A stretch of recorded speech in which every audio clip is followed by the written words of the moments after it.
Hi everyone. Today we'll use money to understand decimals. This is going to be a really easy lesson, I think, and a really easy go formative for you. So let me give you an example. If we have $4.26, everyone knows, like if we were thinking of currency, of course these would be dollar bills.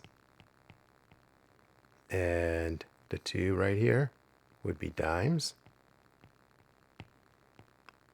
And the 6 would be pennies. Okay, so the 6, it takes 100 pennies to make a dollar. So,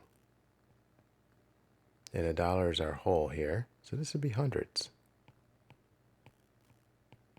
And the 2 here, which are dimes, it takes 10 times to make a dollar, a whole dollar. So dimes, takes 10 of them, they're tenths.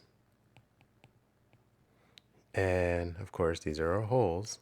So these are our ones. So if I wrote 4 26 hundredths in expanded form, I'd write 4 ones plus 2 tenths plus 6 hundredths.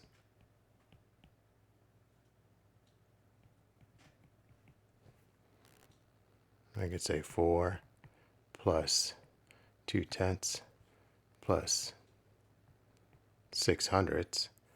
Or if I wrote $4.26 and kind of expanded it, I could write $4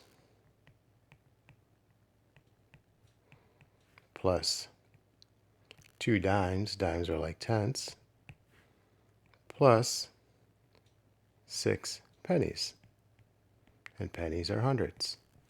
So this is what you're going to be doing today. Good luck. So good luck and have a great day.